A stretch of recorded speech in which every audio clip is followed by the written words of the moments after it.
Om Namo Bhagavate Vasudevaya. Om Namo Bhagavate Vasudevaya. Om Ajnanatimirandasya Jnananjalashalakaya Chakshurunmitam Yena Tasmai Shri Gurave Namah. Shri Chaitanya Manobishtam Sapitam Yena Bhutale Swayambhuva Kadamayyam Dadati Padadikam Nama Om Vishnupadaya Krishna Prashnaya Bhutale Srimate Bhaktivedanta Swamin Niti Namne Namaste Saraswati Deve Gauravani Pracharini Nirvishesha Shunyavadi Pashyadi Shatarini Jai Jai Shri Krishna Chaitanya Prabhu Nityananda Shri Advaita Gadadara Srivasadi Gaura Bhakta Hare Krishna Krishna Krishna Hare Hare Hare Rama Rama Rama Hare Hare Hare Krishna Krishna Krishna Hare Hare Hare Rama Rama Rama Hare Hare Hare Krishna Krishna Krishna Hare Hare Hare Rama Rama Rama Hare Hare. Hare Krishna. Welcome back. So today we are going to continue our reading session. The book is Beyond Birth and Death, a book by His Divine Grace A.C. Bhaktivedanta Swami Śrīla Prabhupāda. So today we are going to continue our third chapter, chapter 3, Liberation from Material Planets. The Jnanis and Yogis are generally impersonalists. The Jnanis and Yogis are generally impersonalists, and although they attain the temporary form of liberation by merging into the impersonal effulgence, the spiritual sky, according to Srimad Bhagavatam, their knowledge is not considered pure. By penances, austerities, and meditations, they can rise up to the platform of Supreme Absolute. But as as has been explained, they again fall down to this material world because they have not taken Krishna's personal features seriously. Unless one worships the lotus feet of Krishna, he again has to descend to the material platform. The ideal attitude should be, I am your eternal servitor. Please let me somehow engage in your service. Krishna is called Ajitha, unconquerable, for no one can conquer God. But according to Srimad Bhagavatam, one with this attitude easily conquers the Supreme. Srimad Bhagavatam also recommends that we give up this futile process to measure the Supreme. We cannot even measure the limitations of space. What to speak of the Supreme? It is not possible to measure the length and breadth of Krishna by one's minuscule minuscule knowledge. Okay, and one who arrives at the conclusion is considered intelligent by Vedic literature. One should not come to understand submissively that he is very insignificant segment of the universe.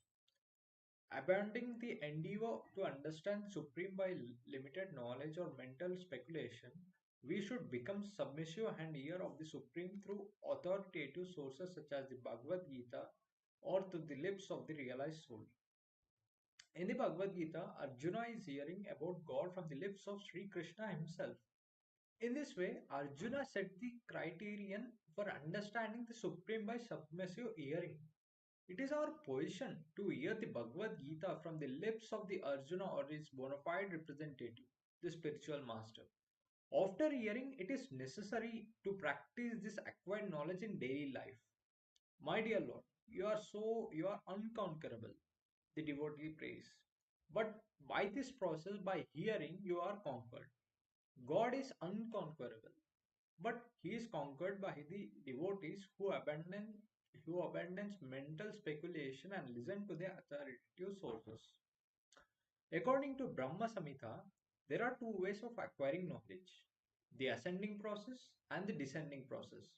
By the ascending process, one is elevated by knowledge acquired by himself. In this way, one thinks, I don't care for any authority or authorities or books. I will attain knowledge myself by meditation, philosophy, etc. In this way, I will understand God. The other process, the descending process, involves receiving knowledge from higher authorities. The Brahma Samhita states that one takes to the ascending process and travels at the speed of mind and wind for millions of years. He will still end up not knowing. For him, this subject matter will remain elusive and inconceivable. But that subject matter is given in the Bhagavad-gītā. Ananya Cheta. Krishna says to meditate on him without deviation from the path of devotional service in the submission. For one who worships him in this way, Tashyam Sulabha, I become easily available. This is the process. If one works for Krishna 24 hours a day, Krishna cannot forget him.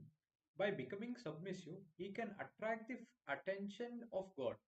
As Guru Maharaj Bhakti Siddhanta Saraswati used to say, don't try to see God. Is God to come and stand before us like a servant just because we want to see? That is not the submissive way. We have to oblige by him by our love and sign and service.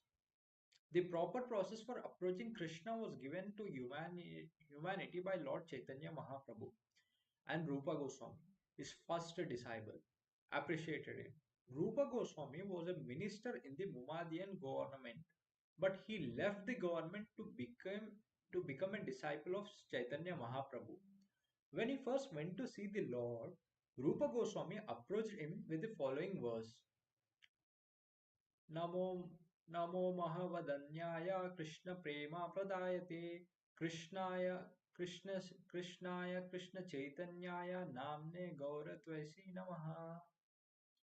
I offer my respectful obeisances unto the Supreme Lord, Sri Krishna Chaitanya, who is more magnanimous than any other avatara, even Krishna himself, because he is bestowing freely what no one else has ever given, pure love of Krishna. Rupa Goswami called Chaitanya Mahaprabhu the most muni- munificent, the most charitable personality, because he was offering the most precious thing all very cheaply, love of God. We all want Krishna, and are all anchoring after him. Krishna is the most attractive, the most beautiful, the most opulent, the most powerful, and the most learned. That is the object of anchoring. We are anchoring after the beautiful, the powerful, the learned, the wealthy. Krishna is the reservoir of all this. So we need only to turn our attention towards him, and we will get everything, whatever we want. Whatever is our heart's desire will be fulfilled by this process of Krishna consciousness. For one who dies in Krishna consciousness, as stated before, entrance into Krishna Loka, the supreme abode where Krishna resides, is guaranteed. At this point, one may ask what the advantage is in going to do that planet, and Krishna himself answers, Mamupteya punarjanma dukkalayam ashashvatam napnuvanti mahatmana samsiddhim paramam gata. After attaining me, the great souls who are yogis in devotion never return to this temporary place, which is full of miseries, because they have attained the higher perfection. Gita 8.15. This material world is certified by Sri Krishna, the creator, as Dukkhalayam, full of miseries. How then can we make it comfortable? Is it possible to make this world comfortable by so called advancement of science? No, this is not possible. As a result, we don't even wish to know what these miseries are. The miseries, as stated before, are birth, old, old age, disease, and death. And because we cannot make a solution to them, we try to set them aside. Science has no power to solve these miseries that are always giving us trouble. Instead, they divert our attention to the making of spaceships or atomic bombs. The solution to these problems is given here in Bhagavad-gītā. If one attains to Krishna's platform, he does not have to return again to this earth of birth and death. We should try to understand that this place is full of miseries. It takes a certain amount of developed consciousness to understand this. Cats and dogs and hogs cannot understand that they are suffering. Man is called a rational animal, but his rationality is being used to further his animalistic propensities instead of to find how to get liberation from this miserable condition. Here, Krishna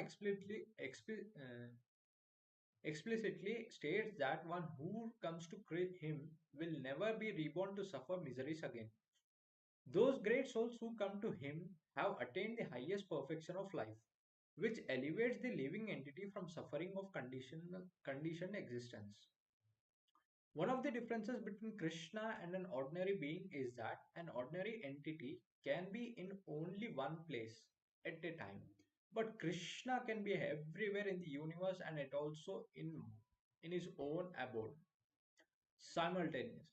Krishna's abode in the transcendental kingdom is called Goloka Vrindavana. The Vrindavana in India is that same Vrindavana descended on the earth. When Krishna descends himself by his own internal potency, his dharma or abode also descends. In other words, when Krishna descends on this earth, he manifests himself in that particular land. Despite this, Krishna's abode remains eternally in the transcendental sphere, in the Vaikunthas. In this verse, Krishna proclaims that one who comes to his abode in the Vaikunthas never has to take birth again in this material world. Such a person is called a Mahatma.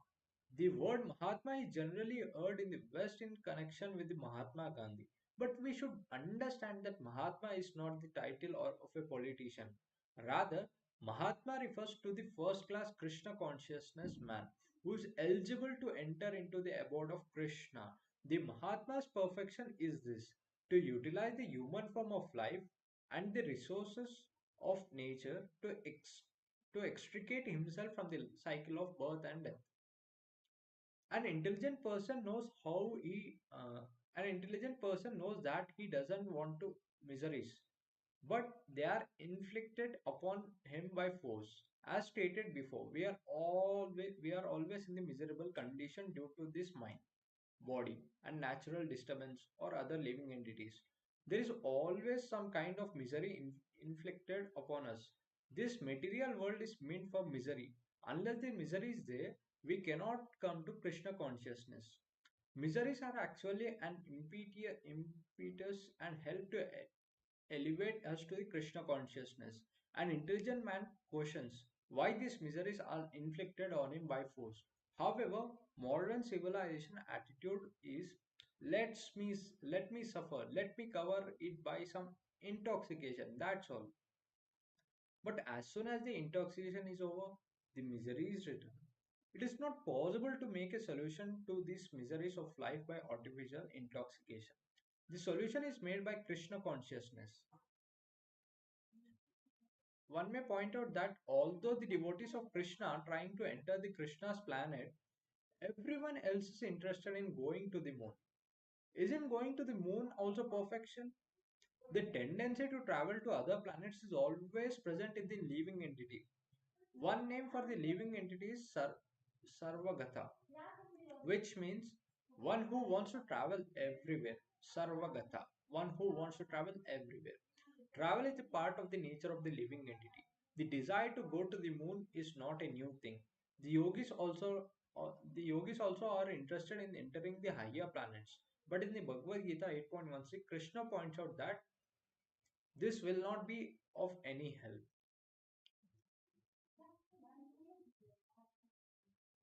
Abrahma Bhuvana Abrahma Bhuvanaloka Punar Avartino Arjuna Mamukteya tu Kaunteya Punarjanmana Vidyate.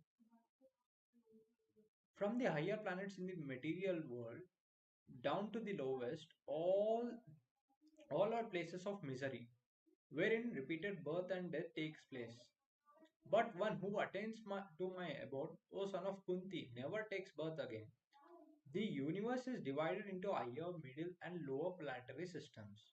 The Earth is considered to be a member of the middle planetary system. Krishna points out that even if one enters into the higher planet of all, called Brahmaloka, there is still repetition of birth and death. Other planets in the universe are full of living entities. We should not think that we are here and that all the other planets are vacant. From experience, we can see that no place on the earth is vacant of living entities.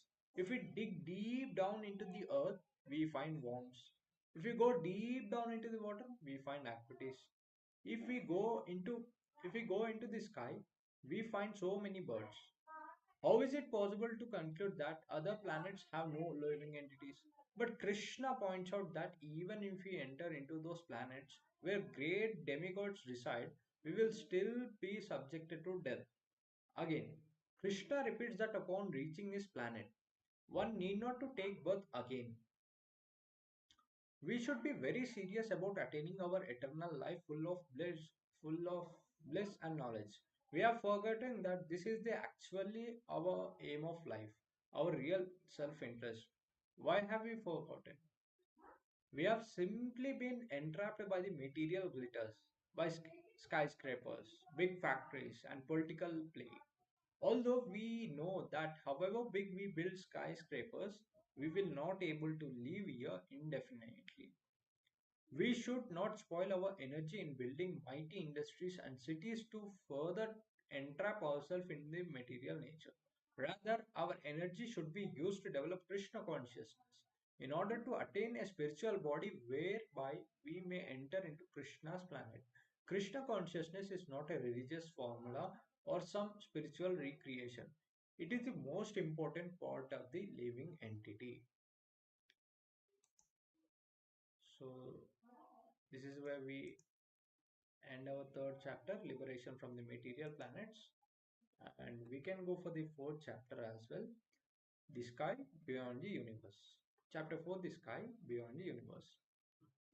If even the higher planets in the universe are subject to birth and death, why do great yogis strive for the elevation to them?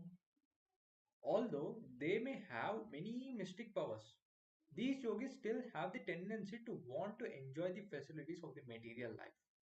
On the higher planets, it is possible to live for incredibly long lifetimes. The time calculation on these planets is indicated by Sri Krishna.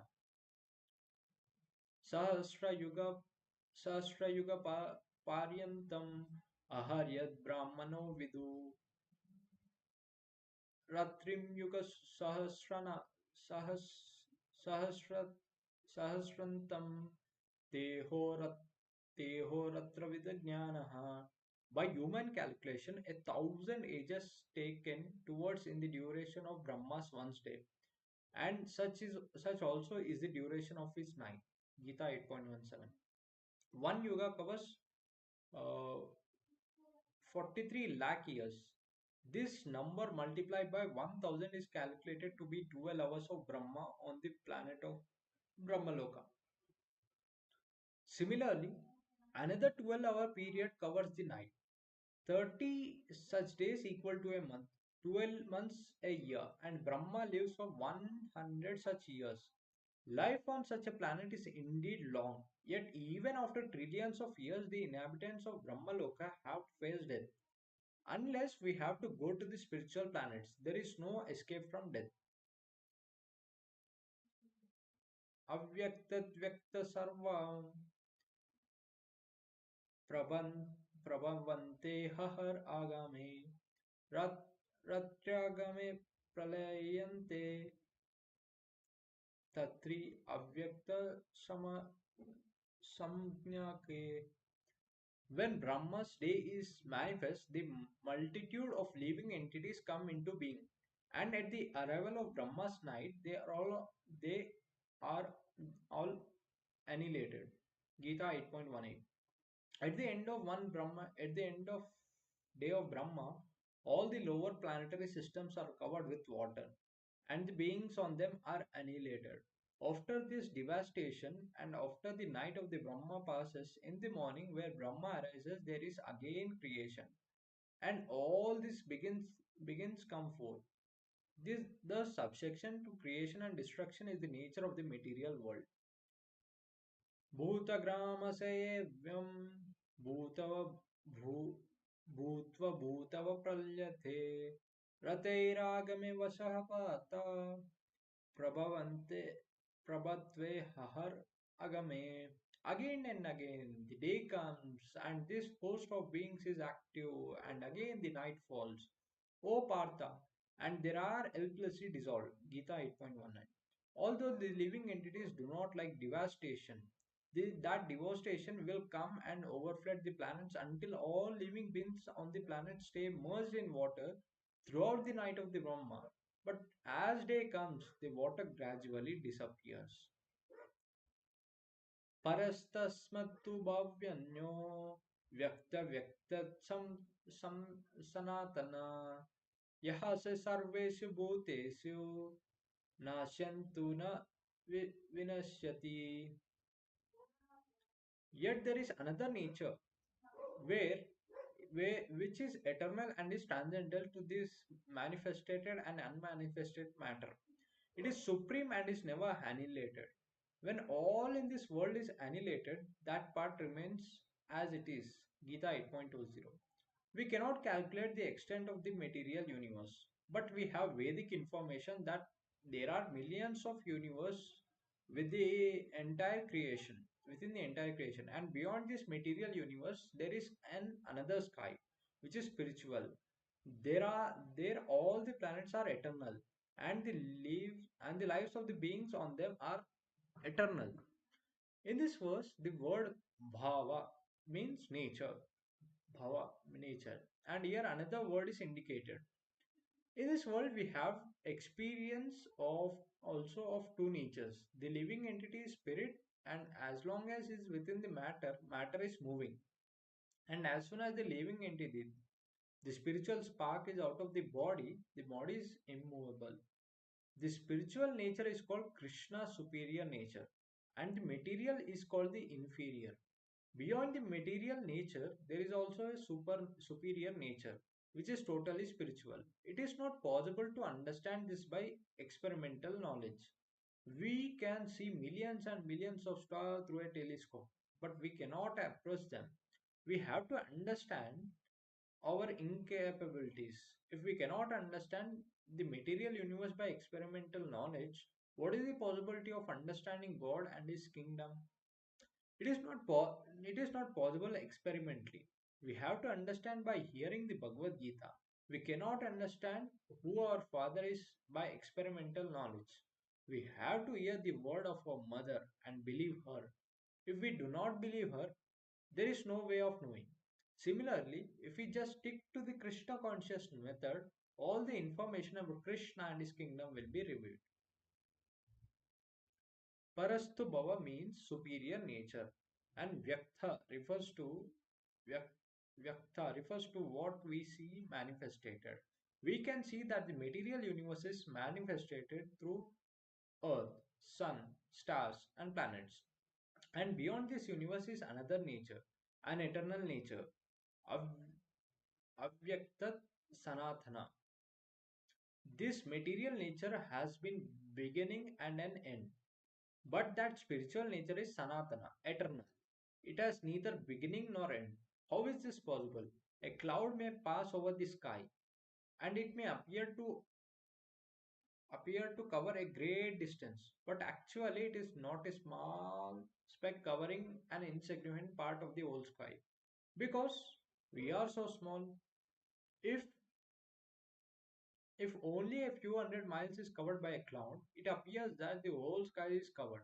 Similarly, the whole uh, material universe is like a small, insignificant cloud in the vast spiritual sky. It is encased by the Mahatattva matter. As a cloud has beginning and an end, this material nature has also a beginning and an end. When the clouds disappear and the sky clears, we see everything as it is. Similarly, the body is like a cloud passing over the spirit soul. It stays for some time, gives some byproducts, dwindles, and then vanishes. Dwindles and then vanishes. Any kind of material phenomenon that we observe is subject to these six transformations of the material nature. It comes into being, grows, stays for a while, produces some byproducts, dwindles, and then vanishes. Krishna indicates that beyond this changing cloud-like nature, there is a spiritual nature, which is eternal.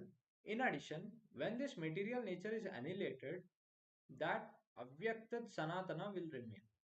In the Vedic literature, there is a good deal of information about the material and spiritual skies. In the second canto of Srimad Bhagavatam, there are descriptions of the spiritual sky and of its inhabitants. There is even information given that there are spiritual airplanes in the spiritual sky, and that the liberated entities there travel about on these planes like lightning. Everything that we find here can also be found there in reality. Here in the material sky, everything is an imitation or shadow of that which exists in the spiritual sky. As in a cinema, we simply see a show or a fact or a face smile.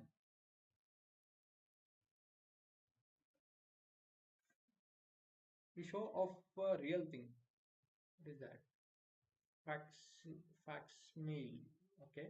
In the Bhagavatam, it is said that the material world is but a combination of matter model after the reality. Just as a mannequin of a girl in the store window is model after a girl, every man knows that the mannequin is an imitation.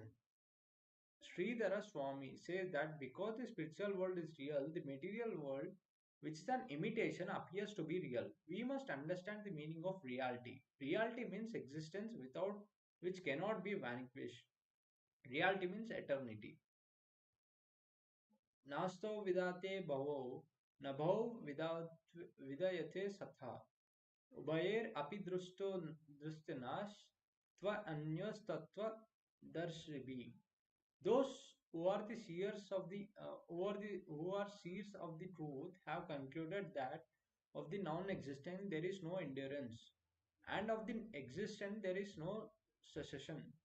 These seers have concluded by studying the nature of both. Gita 2.1. Real pleasure is Krishna, whereas material pleasures, which is temporary, is not actual. Those who can see things as they are do not take part in the shadow pleasure. The real aim of human life is to attain the spiritual sky. But as Srimad Bhagavatam points out, most people do not know about it. Human life is meant to understand reality and to be transferred into it. All Vedic literatures instruct us not to remain in this darkness. The nature of this material world is darkness, but the spiritual world is full of light and yet is not illuminated by fire or electricity. Krishna ends of this in the 15th chapter of the Bhagavad-gītā 15.6. न तद्पश्यते सूर्यो न शशंको न पावक यद्गत्वा न निर्वन्ते तद्धाम paramam mama. That abode of mine is not illuminated by the sun or moon, nor by the electricity. One who reaches it never returns to this material world. The spiritual world is called unmanifested because it cannot be perceived by the material senses. Avyaktakshara iti yuktas tamhaho paramam gatim yam prapyana nirvante taddama paramam mama. That supreme abode is called unmanifested and infallible, and it is the supreme destination. When one goes there, he never come back. That is my supreme abode. Gita 8.12. A great journey is indicated in this verse. We have to be able to penetrate outer space, traverse the material universe, penetrating its covering, and enter the spiritual sky. Param Gatim, Paramam, Paramam Gatim. The journey is supreme. There is no questions of going a few thousand miles away from this planet and then returning. This sort of journey is not very heroic. We have to penetrate the whole material universe. This we cannot do by spaceship, but by Krishna consciousness. One who is absorbed in Krishna consciousness and who at the time of the death thinks of Krishna is at once transferred there.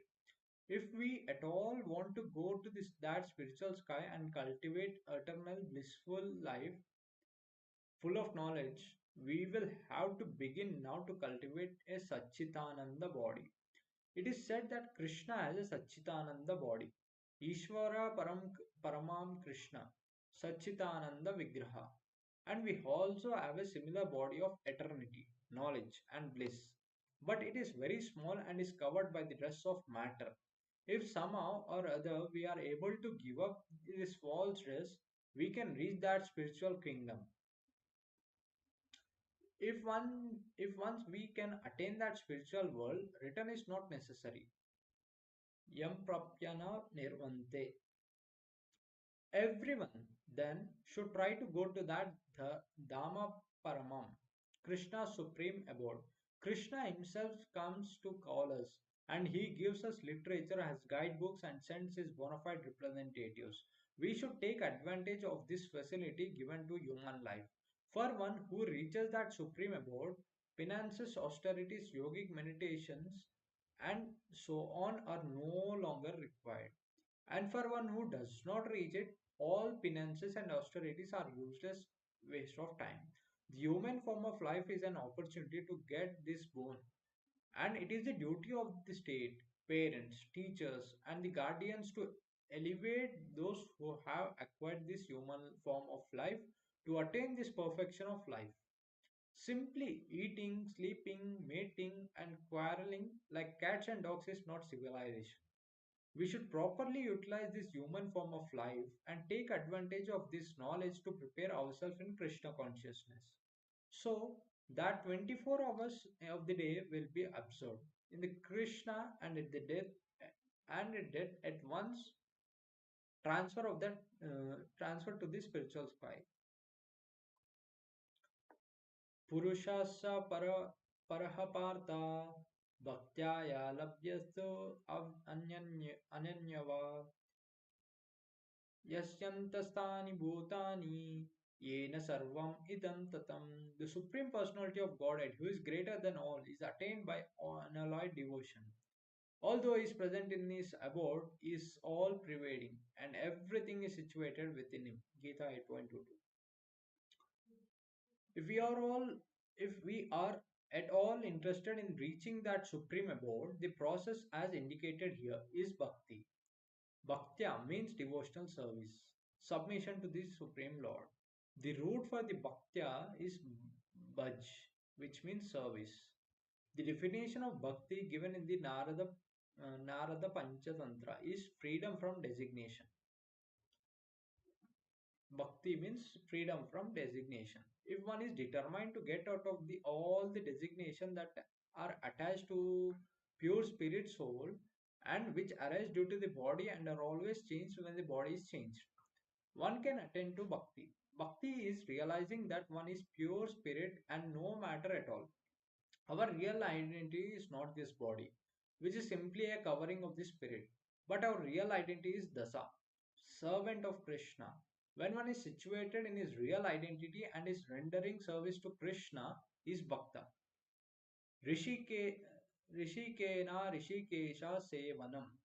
When our senses are free from material designations, we will utilize them in the service of the master of senses, Rishikesha or Krishna.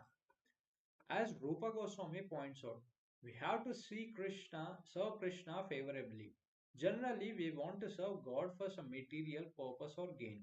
Of course, one who goes to God for material gains is better than who never goes. But we should be free from desire from this material benefit.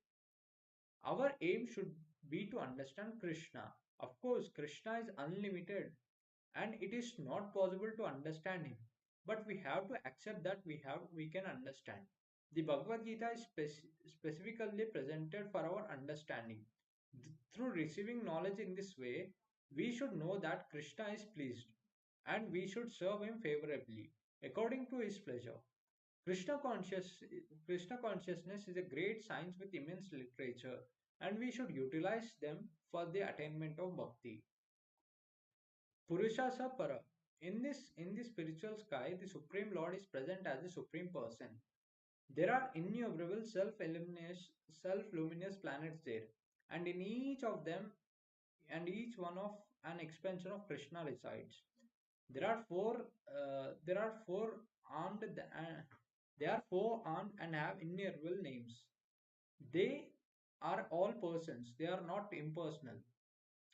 These Purusas or persons can be approached by bhakti, not by challenge, philosophical speculation, or mental concussions, nor by physical exercises, but by devotion without deviation of fruitive activity. What is the Purusha? What is the Purusha? The supreme person, like yasantasthani bhutani yena sarvam idam tatam. Every living entity and everything is within him, and yet he is without all prevailing. How is that? He is just like the sun, which is situated in one place and yet is present all over by its rays.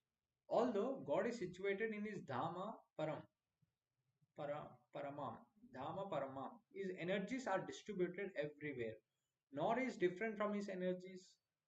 Inasmuch, inasmuch as the sunshine and the sun are non-different, since Krishna and his energy are non-different, we can see Krishna everywhere if we are advanced in the devotional service.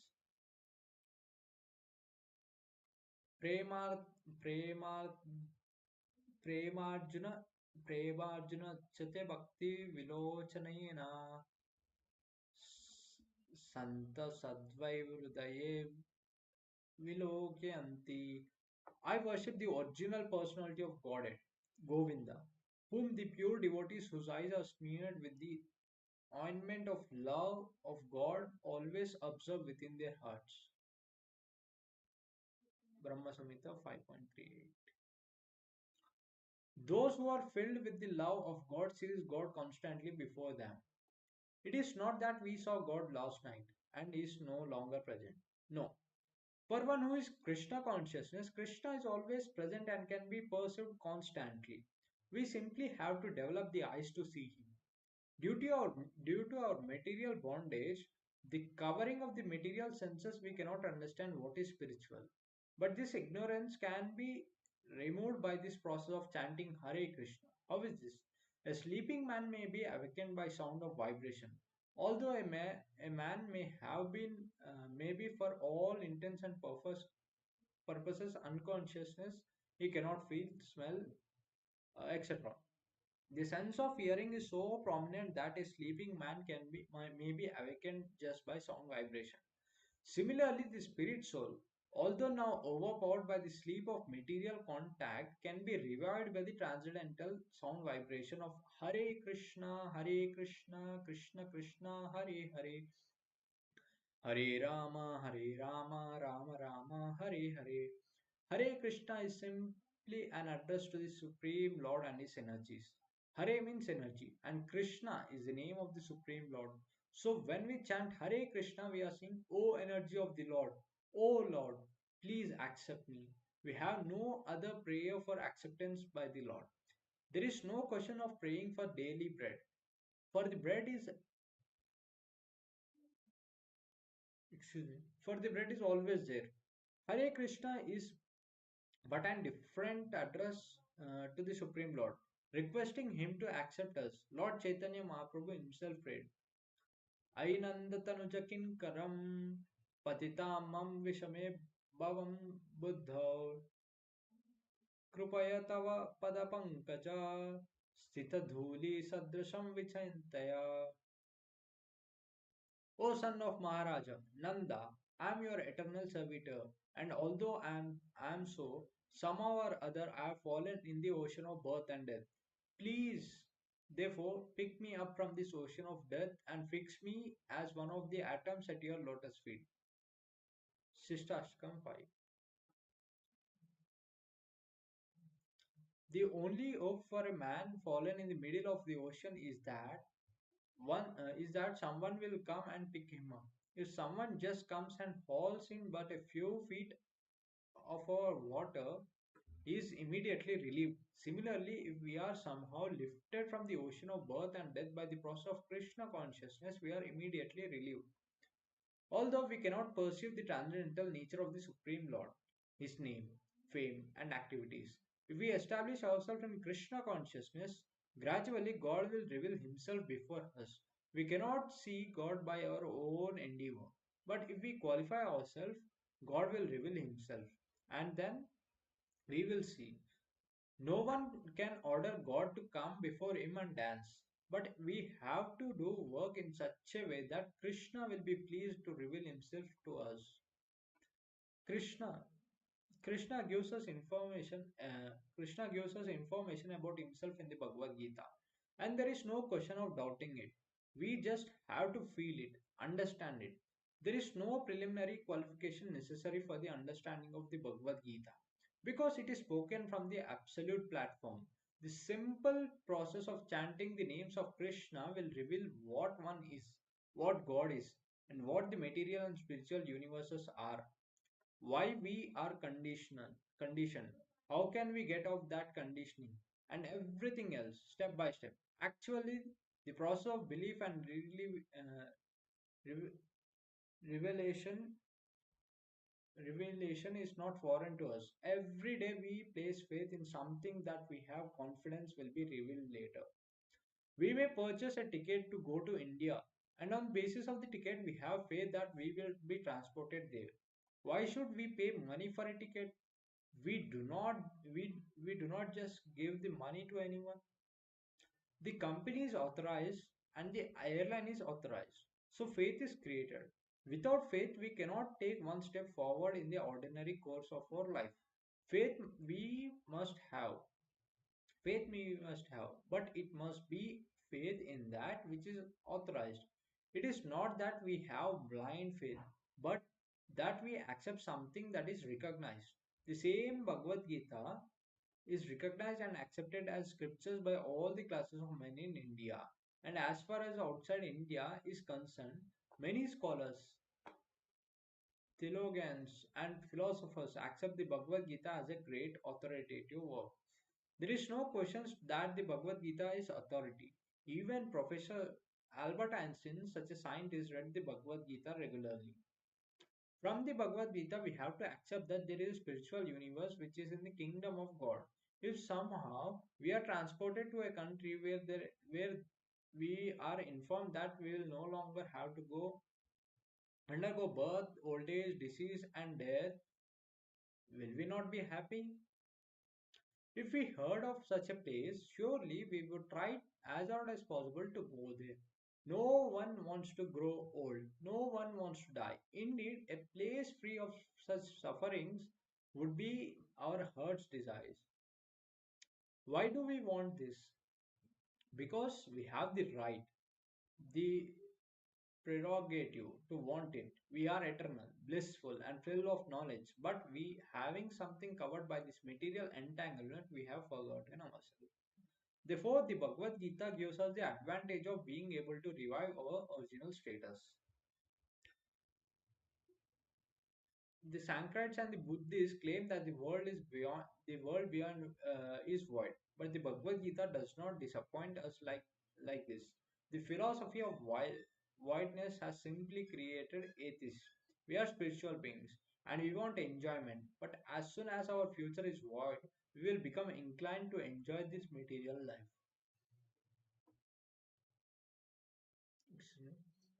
In this way, the impersonalities discuss the philosophy of voidism while trying as much as possible to enjoy this material life. One may enjoy speculation in this way, but there is no spiritual benefit. Brahmabhuta prasannatma na sochati na kankshati samah sarveshu bhuteshu madbhaktam labate param. One who is thus transcendentally situated at once realizes the supreme Brahman.